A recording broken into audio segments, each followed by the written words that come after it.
So, if you guys do not know, the NCAA wrestling brackets just came out yesterday, and there are some pretty questionable and inconsistent seeding processes that they used, which really just gave some wrestlers some pretty horrible seeds. So, we're going to be going over that as well as giving you guys an overview of the brackets in general. So, first off, at 125 pounds, Suriano, the 1 seed, as expected. I mean, he's 11-0, undefeated, has almost all bonus point wins, even in the Big Ten finals, won by bonus.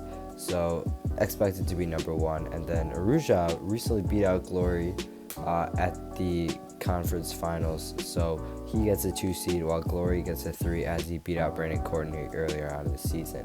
Now, the one thing that is kind of questionable in this bracket is Hildebrand getting the 16th seed.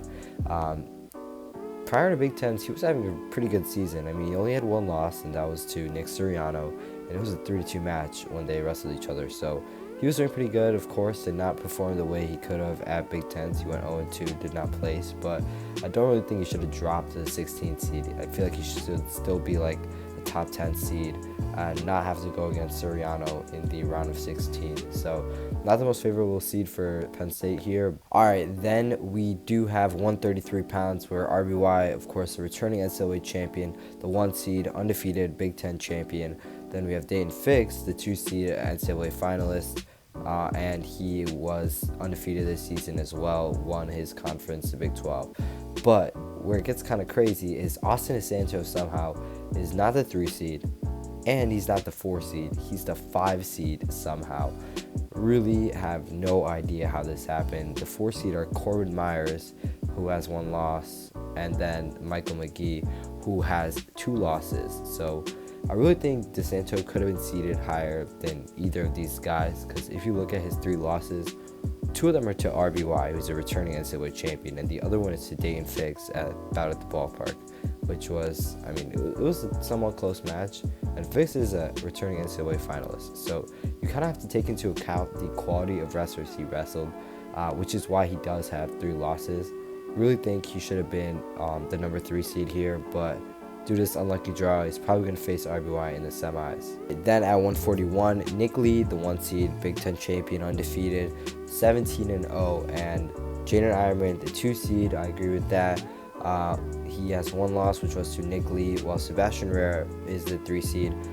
People might think, oh, he should be the 2. It doesn't really matter that much. Plus, Rivera is only undefeated because Rutgers did not wrestle Penn State in a duel, so that's why. Plus, Rivera did do worse at Big Ten since he forfeited out earlier than Eierman did. So that's why Rivera's at the 3, and then at the 4 is Real Woods. Now, a lot of people, they kind of have been writing this guy out as, you know, Nick Lee's going to have an easy semifinal win over him, but Woods has been looking pretty good this season. Other than an early loss, which he avenged at this conference weekend that just happened, he's been doing pretty good. So definitely has a chance to possibly upset Lee, but it's going to be pretty close. And then at 149, this weight class, I do agree with pretty much all the seeds here. I mean, Yanni, the 1 seed, as it should be, undefeated right now, won the EIWA. And then there's Tariq Wilson of NC State, also undefeated, won the ACC. And then the 3 and the 4 seeds, Austin Gomez of Wisconsin, has 2 losses, but he won Big Tens, while Sammy Sasso was the runner-up there, so he is the 4 seed. Agree with all these top seeds, and I don't see anything in this weight class that really strikes me as a guy getting a seed that he really doesn't deserve. I think they did a pretty good job on this one, but all 4 of those guys should meet in the semis. Yanni and Tariq Wilson will probably meet in the finals unless Austin Gomez pulls out some crazy moves. And then 157, definitely the most controversial. Other than David Carr being the 1 seed, undefeated conference champion, same with Ryan Deakin, the 2 seed, undefeated conference champion, and Ja'Cory Teamer, also undefeated.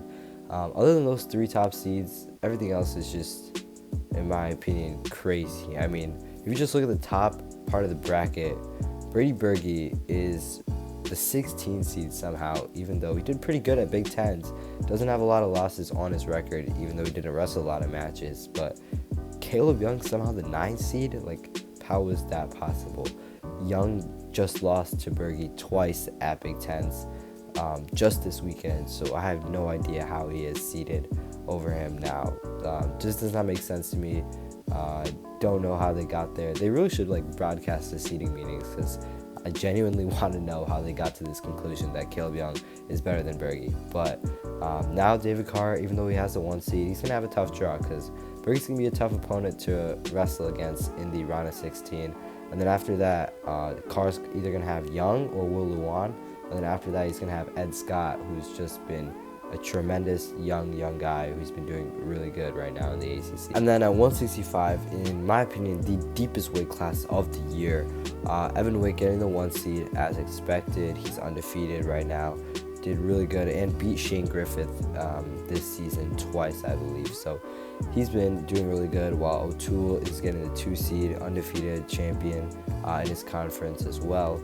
And then the 3 seed going to Marinelli, who won Big Tens, and then the 4 going to Hamidi.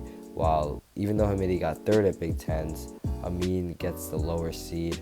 Not really sure why, but in my opinion, I do think Hamidi is better than Amine anyway, so not really going to complain about that one. But then I think it's really interesting the fact that the NCAA champion and the NCAA runner-up at this weight are not in the top 4 seeds. I mean, Griffith's the 5th seed since he did lose to Evan Wick twice this season.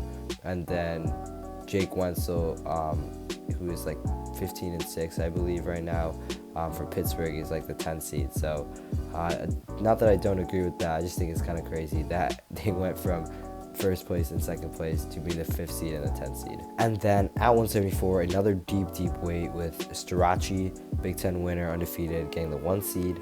Micheal Lewis, 1 loss, conference winner, getting the 2 seed, and then Hidley getting the 4 seed, while Logan Massaw, the Big Ten runner-up, got the 3 seed.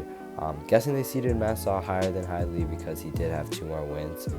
That would be the only logical thing that I could think of. But then, unfortunately, we're going to see a Carter Starocci versus Michael Kemerer semifinal, which is kind of unfortunate considering this was the finals from last year. But Kemerer is the 5 seed because he was injured, had 2 losses on his record, one from that loss he took to Labriola, and then the other one from the loss he took to Carter Starocci. And another thing that I think is interesting is that Kemerer is still somehow seeded higher than Labriola, even though Labriola beat him just like 1 or 2 weeks ago. So at 184, of course, the top 2 seeds being Myles, Amine, who has the 1 seed, Avengers lost to Aaron Brooks earlier on in the season when he won Big Tens, and then Aaron Brooks, who, like I said, recently took a loss at Big Tens, finished as a runner-up, getting the 1 and 2 seeds. And then the 3 seed being Trent Hidley, who wrestled Brooks last year in the finals, so we get a rematch of that in the semis most likely.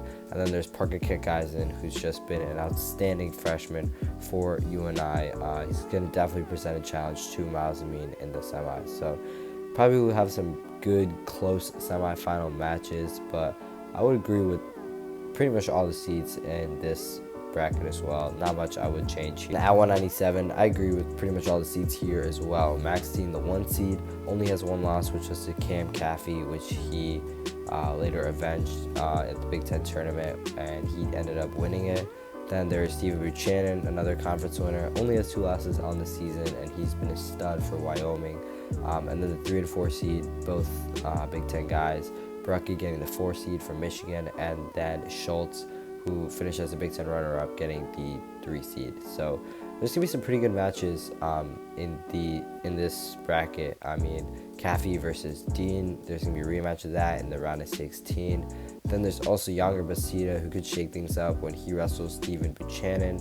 And then Brucky and Schultz probably both gonna meet either Dean or Buchanan in the semis. And finally at heavyweight, or as a lot of people call it, Gable Steveson bracket, because he's just going to win this one, and it's pretty much going to be a no contest. He should pretty much major or tech his way through the whole tournament, maybe even get a few pins, and he's slated to win the Hodge this year as well. So Gable Steveson just going to dominate this top half of the bracket. I feel bad for anybody who's on this side, but Kirkflip probably will get to the semifinals.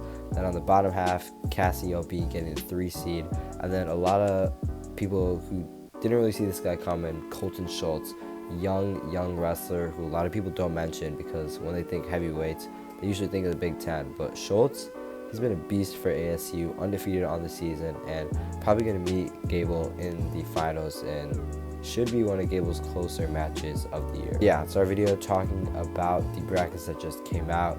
This NCAA tournament is going to be exciting. There's some deep weights at like 165 and 74. Also 84, pretty deep weight, and then 33, also I would say pretty deep. So got some pretty close skill levels in a lot of these brackets. So it's definitely going to be an entertaining wrestling championships. But if you guys enjoyed, make sure you leave a like, comment down below, and sub for more wrestling content like this. Peace.